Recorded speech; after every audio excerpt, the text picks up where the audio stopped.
Excellencies, distinguished colleagues, I add my voice to the words of appreciation and thanks to President Obama for this much timely initiative, especially when New York is the beating heart of the international public opinion.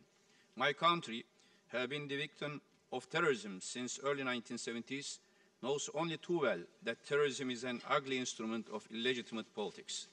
In the course of this year only, we have been targeted by 3 terrorist organizations, groups, with different extremist ideologies, namely Daesh, PKK, and the HKPC. In late July, Daesh attack on civilians in Turkey killed 32 citizens and some security personnel on the border.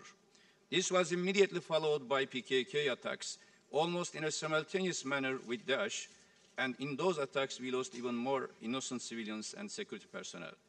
PKK's concomitant attacks with Daesh plays a multiplying role on the impact of terrorist threat in our region.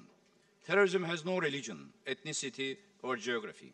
Terrorist ideology exploiting religion is no different from terrorism exploiting race and ethnicity. There is no difference between Daesh and PKK and other terrorist organizations. Our friends and partners, all of us, must be vigilant. One terrorist fighting the other will not legitimize it. We want our partners and friends to support Turkey in its fight against all types of terrorism. Mr. President, dear colleagues, no child is born to be a killer or a terrorist. The process of radicalization and crossing the not so very thin line of supporting use of violence for political purposes is indeed a complex matter. As governments, our responsibility to protect our nations against the fear and violence from terrorism also include protection of our sons and daughters from the extremist ideologies and terrorist masterminds. Due to globalization and the impact of social media on transformation, today the extremist ideologies are viral and the repercussions are global. But nevertheless, the process of radicalization itself involves very personal and local elements. Thus, for every country, society, and even community, we need to develop context-specific measures. In that respect, we welcome the Strong Cities Network, where Turkey is represented by the city of Antalya. Building resilience against violent extremism requires long-term and indiscriminate policies involving whole of government and whole of society. Patience, insight, coordination, consistency, and determination are keywords. An integral part of our countering violent extremism agenda should be avoid new dividing lines in our societies. We must pay utmost attention to ensure that violent extremism is not attributed to any ethnic, religious, or sectarian group. Turkey, as the co-chair of Global Counter-Terrorism Forum and separately as the co-chair of Anti-Daesh Coalition Working Group on Foreign Terrorist Fighters, has been contributing to the debate on countering violent extremism.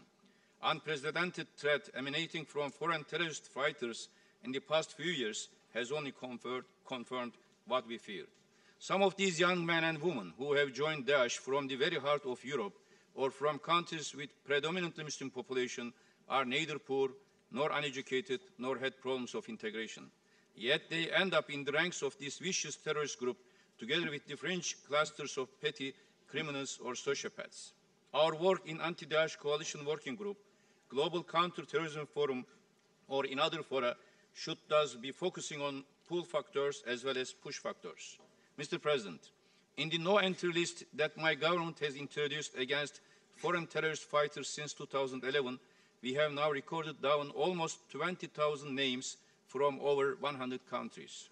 Moreover, thanks to the efforts of our risk analysis groups, more than 1,000 suspicious travelers were denied entry to Turkey at airports. As such, we prevented a considerable number of foreign terrorist fighters from reaching to conflict zones. Only in 2015, we have deported more than 1,000 foreign nationals with suspicious previous presence in conflict zones in Syria and in Iraq. Dear colleagues, I want to speak aloud. To tackle this problem, we need to act together. Without proper and timely sharing of intelligence, and in the absence of measures to address the grievances of young people in host countries, we as a whole will fail in this quest. Our efforts to dismantle networks of recruitment, propaganda, and finance of terrorist groups should continue. On the other hand, let us not deceive ourselves. While the foreign fighters phenomena has made the threat more visible, it is just part of the problem. There is no terrorist group, including Daesh, al-Nusra or others, that is solely formed by foreign fighters.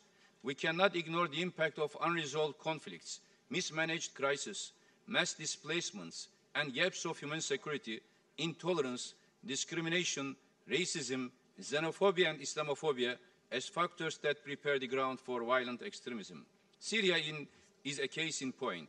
Failure to address the root cause emanating from the heinous and murderous regime created a vacuum filled by Daesh, which turned into a pull factor for foreign terrorists from across the world.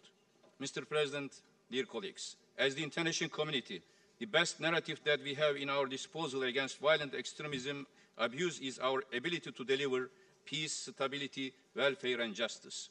We need to ensure that our deeds meet our commitments and our actions do not fall far from our values. Thank you.